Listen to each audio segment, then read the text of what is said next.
For Jagger Jagger. Well, thank you, Deputy Speaker. Tonight I'm rising to talk about climate change and the action our government is taking to urgently address this pressing issue. And it feels particularly important that I rise to talk about this tonight because it does indeed still seem shocking that despite the fact that we are in 2023 and our government is in fact taking urgent action to address climate change, those opposites seem to still be stuck in denial and in the past. And I could in fact say that they seem to be stuck in the dark ages, but research seems to suggest that academics have noted that even during the dark ages there were steps forward, there was some progress. We do not seem to be seeing that progress when it comes to climate change from those opposite. Perhaps it might be more apt to compare their position with that of the dinosaurs, prehistoric, and hopefully, I do hope, an attitude that soon will be dying out. Because, Deputy Speaker, climate change is real. It is happening right now, and we are seeing the effects here in this country and right around the world. We have seen a European summer of floods and fires. We have seen massive fires across Canada. We have seen the warnings about the upcoming season that we are likely to face here in Australia. And our government has started work to make sure that we are addressing the climate crisis off the back of the very clear and loud voices from communities like mine, who made it very clear that they were tired of the previous government and their inaction on climate change. We do know, as a government now a year into our term and a government a year into trying to address this critical, crucial problem, is that we are coming from behind. We are not at the point in the transition in our country, in our economy, in our industries that we should be at because of the inaction of the previous government, of the coalition. And so it is important that the previous government, that the coalition is called out, not for what they've done, but in fact for what they haven't done. There is a responsibility that comes with being a party of government, with being in government in this country, a responsibility to the future, to those of us here now, to our children and to their children, a responsibility to act. And in this case, a responsibility to protect people from the impacts of climate change. And in the 9 long years of those opposite, we did not see that responsibility being fulfilled. We saw a complete failure by the Liberals and Nationals to treat the challenges of climate change with the seriousness they needed. And as I've said, because of that failure, we are starting from behind where we should be. It is important, I think, to look back on some of the history that got us to this point, because if we don't understand the failures of the past, we can't do better in the future. So we did see the likes of former PM Tony Abbott, who it did seem was booted out of this place by his electorate in large part because of his refusal to accept the realities of climate change. And yet he did lead those opposite for 6 years. Following him, Malcolm Turnbull became PM, and I do think that we saw some indications that as Prime Minister he did want to do better, that he certainly wasn't a denier. Unfortunately, we didn't see any action on climate change as a result of that. He knew, I think, that in order to have the backing of the dinosaurs behind him, he in fact had to take a stance that climate change didn't need action, and he did that until the time he was torn down by the member for Cook. And the member for Cook, of course, famously, when he was Treasurer, brought a lump of coal into question time. So we know where his stance was. Some of the other people who I think led to this climate denial during 9 long years are still in this place and in fact quite relevant, I think, to the current stance, what seems to be the current stance of those opposite. The member for New England, who just in the last few days has in fact sought to tear down the opposition's position on net zero, sought to say that there should not be a target for net zero by 2050. The member for New England put that position on the weekend. Now, I was pleased to see that he wasn't successful, but that was certainly the position he put.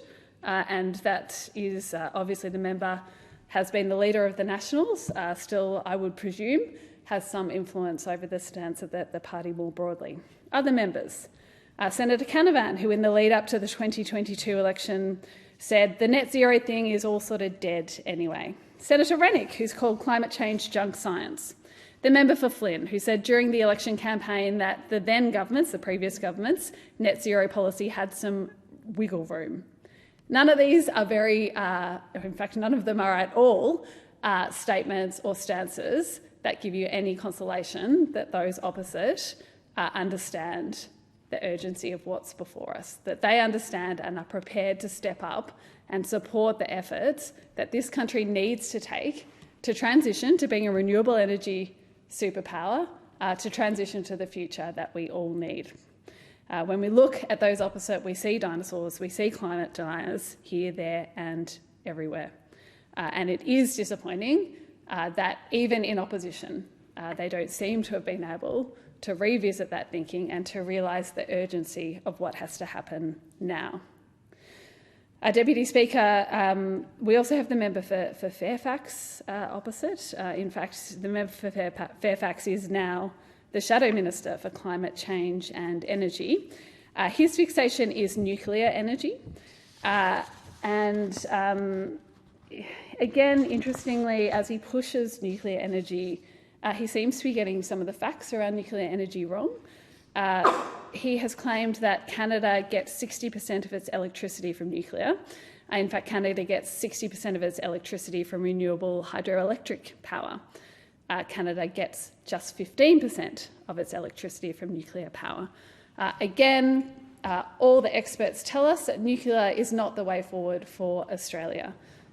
It is the most expensive, the least efficient option for us in this country. We can be a renewable energy superpower. That is the track our government is working us towards. That is not a nuclear path.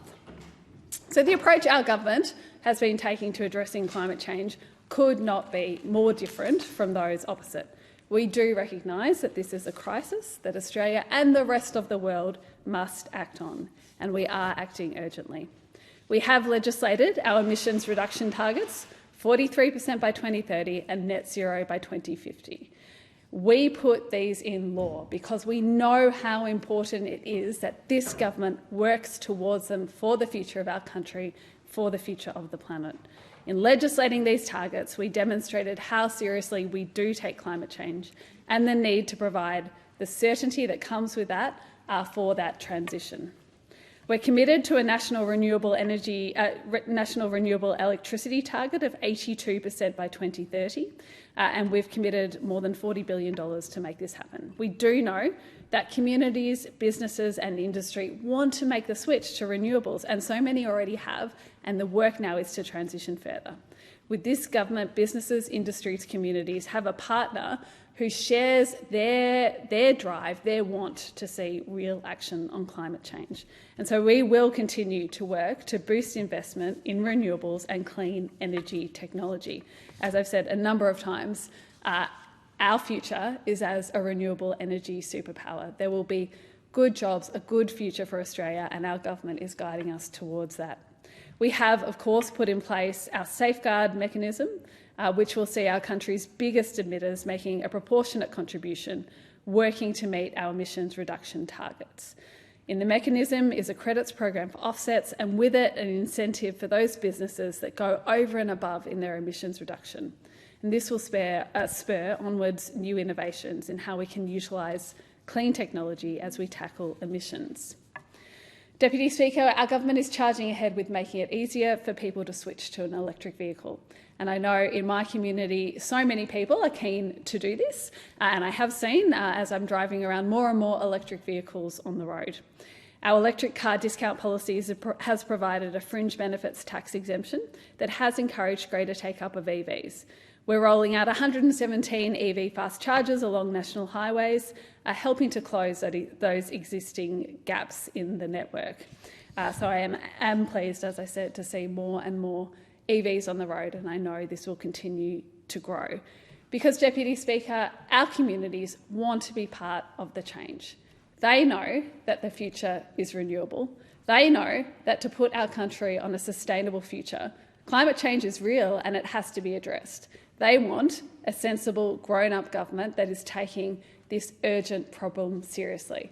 That is what they've got under the Albanese Labor government, a government that understands that climate change is real, a government that understands climate change needs to be addressed urgently.